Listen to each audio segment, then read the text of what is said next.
সুপ্রিয় দর্শক, আসসালামু আলাইকুম। আশা করি সবাই অনেক ভালো আছেন।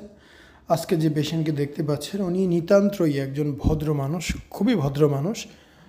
আসলে এইরকম পেশেন্ট খুব কমই পাওয়া যায়। তো আপনারা অনেক সময় বলেন অপারেশনের পরের ভিডিও আগের ভিডিও একই লোকের কিনা। বডিতে দাগ থাকলে আমাদের বোঝাতে সহজ হয়, বডিতে দাগ না থাকলে বোঝানো অসম্ভব প্রায়। সো দেখতে পাচ্ছেন ঘাড়ের দিকে একটি কাটা দাগ আছে, অবশ্যই আপনাদের চোখে পড়ে গেছে।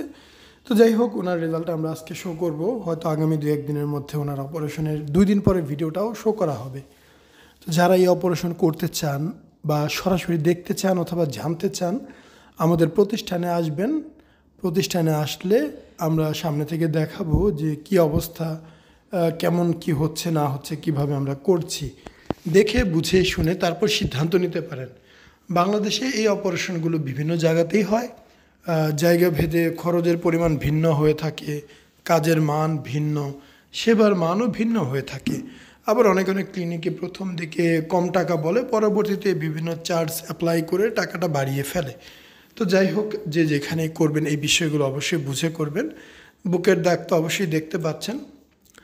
2.5 থেকে 3 লিটারের মতো ঔষধ মিশ্রিত স্যালাইন দেওয়া হয়েছিল বুকের মধ্যে, যে এখনও আছে, পাইপ দিয়ে বেরোচ্ছে, দেখতেই পাচ্ছেন। পাইপে লাল পানি বোঝাই যাচ্ছে এবং উপরের অংশটা ফোলা, সাইডের অংশগুলো একটু ফোলা। এগুলো 2-3 দিনের মধ্যেই কমে যায়, আস্তে আস্তে কমে যায়। আপনি অবশ্যই আমাদের পরবর্তী যে ভিডিও আসবে ওনার 2 দিন পরে, সেই ভিডিওর মধ্যে দেখতে পারবেন ওনার অপারেশনের 2 দিন পর একটি প্রাথমিক অবস্থা। আমরা বলে দিই কয়েক মাস সময় লাগবে এটি পরিপূর্ণ ফলাফল পেতে, কারণ এটা তো একটি অপারেশন, কোনো জাদুকরি বিষয় না। তো অবশ্যই আমাদের সাথে হোয়াটসঅ্যাপে যোগাযোগ করবেন এবং অবশ্যই আমাদের চ্যানেলটি সাবস্ক্রাইব করবেন। ধন্যবাদ। আসসালামু আলাইকুম, মোহাম্মদ শাকিল হোসেন বলছি।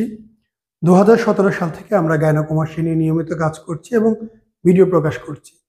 এই চ্যানেলে যারা নতুন এসেছেন, আপনাদের কাছে অনুরোধ থাকবে আমাদের এই চ্যানেলটি আপনারা ভালোবাসা দিবেন এবং সাবস্ক্রাইব করবেন। এবং যারা অলরেডি সাবস্ক্রাইব করেছেন তাদেরকে অসংখ্য ধন্যবাদ। আপনারা কমেন্টের মাধ্যমে আপনাদের মতামত জানাবেন। ধন্যবাদ।